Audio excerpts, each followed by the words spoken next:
অন্নপূর্ণা যোজনায় বিরাট ধাক্কা, প্রায় ২৬ লক্ষ মানুষের নাম বাদ গেছে সেই অন্নপূর্ণা যোজনার লিস্ট থেকে।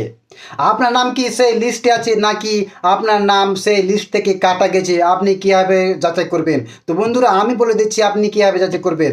আপনার হাতে যে মোবাইল ফোনটা আছে না, সেই মোবাইল ফোনের মাধ্যমে আপনি ১ মিনিটের মধ্যে আপনার নাম সেই অন্নপূর্ণা ভাণ্ডারে লিস্ট আপনার নাম আছে কি নেই সে আপনি চেক করে নিতে পারেন।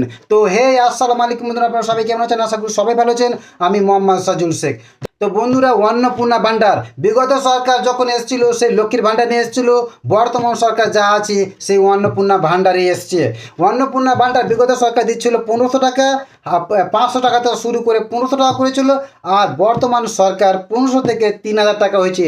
প্রায় আমাদের পশ্চিমবঙ্গে প্রায় ১,৬০,০০,০০০ মানুষ সেই অন্নপূর্ণা ভাণ্ডারে আবেদন করেছিল, কিন্তু ২৫ তারিখে, এই গত ২৫ তারিখে সেই অন্নপূর্ণা যোজনায় একটা সার্ভে ছিল, ভেরিফিকেশান ছিল। সেই ভেরিফিকেশানে প্রায় ২৬ লক্ষ মানুষের নাম বাদ গেছে ভাই, এবং সরকার স্পষ্ট করে জানিয়ে দিয়েছিল যে সবাই কিন্তু অন্নপূর্ণা যোজনায় লাভ নিতে পারবেন না। তো বন্ধুরা, কী কী কারণে অন্নপূর্ণা যোজনায় নাম কাটা গেছে? তো সরকার যে নথিটা দিয়েছে, সরকার যে নোটিশটা দিয়েছে, সরকার বলেছে যে অন্নপূর্ণা যোজনায় লিস্টে অনেকের নামে সেই নথি ঠিকমতো প্রমাণপত্র পায়নি, অনেকের নামে আধার কার্ডে ভুল সংগতি আছে, অনেকের নামে সেই ডিবিটি লিঙ্ক নেই, এবং অনেক ভুল তথ্য দিয়েছিল, ভুল তথ্য দিয়ে অন্নপূর্ণা ভাণ্ডার করেছিল, এবং অনেকেরই নাগরিকত্ব নিয়ে সে সন্দেহজনক হচ্ছিল, ডুপ্লিকেট আবেদন করেছিল এবং ভুল তথ্য দিয়েছিল, ইত্যাদি ইত্যাদি। এই কারণে প্রায় আমাদের পশ্চিমবঙ্গে প্রায় ২৬ লক্ষ মানুষের নাম বাদ গেছে অন্নপূর্ণা ভাণ্ডার যোজনা থেকে। তো বন্ধুরা, আপনারা কীভাবে যাচাই করবেন? আমি আপনাকে স্টেপ বাই স্টেপ দেখিয়ে দেবো, সেই আপনার হাতে যে মোবাইল ফোন রয়েছে না সেই মোবাইল ফোনের মাধ্যমে। তো বন্ধুরা, বেশি কথা বলবো না, চলো আপনাদেরকে সেই ভিডিওটা আমি আপনাদেরকে দেখিয়ে দিচ্ছি কীভাবে আপনি অন্নপূর্ণা যোজনার স্ট্যাটাস চেক করবেন। তো লেটস গো।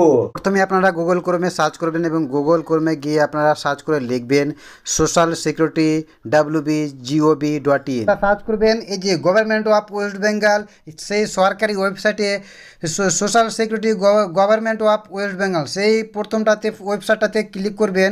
এই যে নিচে লেখা আছে citizen family login access citizen পোর্টালে আপনি করবেন, ক্লিক করবেন।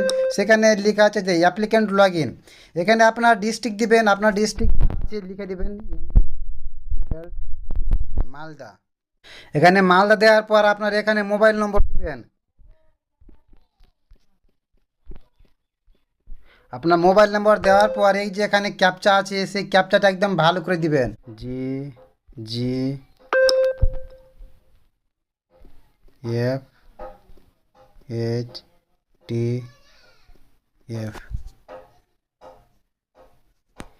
দেখি কি আসছে, ওটিপি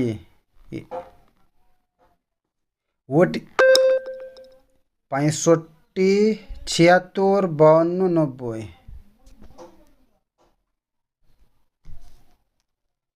ভেরিফাই। দেখুন, এই যে এখানে পুরোপুরি আমার ফর্ম দেওয়া আছে, ফর্মটা চলে আসলো, কারণ আমার অন্নপূর্ণা যোজনা লিস্টে নাম নেই আমার কারোর, আর আমি কারোর নাম চেকও করছি না। এখানে যদি আপনি দেখেন তো আপনার পুরোপুরি এখানে দেখিয়ে দেবে আপনার অ্যাপ্রুভ আছে না কি আছে, বুঝতে পেরেছেন? যদি আপনার অ্যাপ্রুভ না থেকে থাকে তাহলে আপনার এখানে লেখা থাকবে ক্যান্সেল। তো আমার তো যেহেতু অন্নপূর্ণা যোজনায় লিস্টে নাম নেই, এর জন্য আমার সে পুরোপুরি ফর্ম আমাকে দিয়ে দিল। আপনার যদি অন্নপূর্ণা যোজনা লিস্টে নাম থাকে তাহলে আপনার অবশ্যই আপনার সেখানে কি দেখাবে, আপনার সেখানে অবশ্যই অ্যাপ্রুভ দেখাবে, না হলে ক্যান্সেল দেখাবে। অন্নপূর্ণা ভাণ্ডারের লিস্টে যদি আপনার নাম না থাকে তাহলে আপনি কি করবেন? প্রথমে আপনি আপনার স্ট্যাটাস যাচাই করুন, তারপরে আপনি আপনার পঞ্চায়েত অফিসে বা বিডিও অফিস, পৌরসভায়, সে বিডিও অফিস, ব্লক অফিসে আপনি যান, সেখানে গিয়ে নিজের নথি যাচাই করুন, এবং সেখানে গিয়ে বলুন যে আমি যোগ্য প্রার্থী হওয়া সত্ত্বেও আমার কেন অন্নপূর্ণা যোজনা থেকে আমার লিস্ট থেকে আমার নামটা কাটা গেছে। তো বন্ধুরা, সর্বশেষে এই কথাই বলবো যে আমাদের পশ্চিমবাংলায় প্রায় ২৬ লক্ষ মানুষের নাম বাদ গেছে, কিন্তু এই নাম বাদ যাওয়াতে আপনি আতঙ্কিত হবেন না। আপনার হয়তো কিছু ভুল তথ্য আছে, আপনার হয়তো কিছু ভুল নথি আপনি দিয়েছেন, সেই কারণে আপনার অন্নপূর্ণা ভাণ্ডার থেকে আপনার নামটা কাটা গেছে। তো বন্ধুরা, যদি আপনাদের এই ভিডিওটা একটু ভালো থাকে তাহলে বন্ধুরা প্লিজ আমার ফেসবুক চ্যানেলটাকে ফলো করে একটা লাইক কমেন্ট শেয়ার করে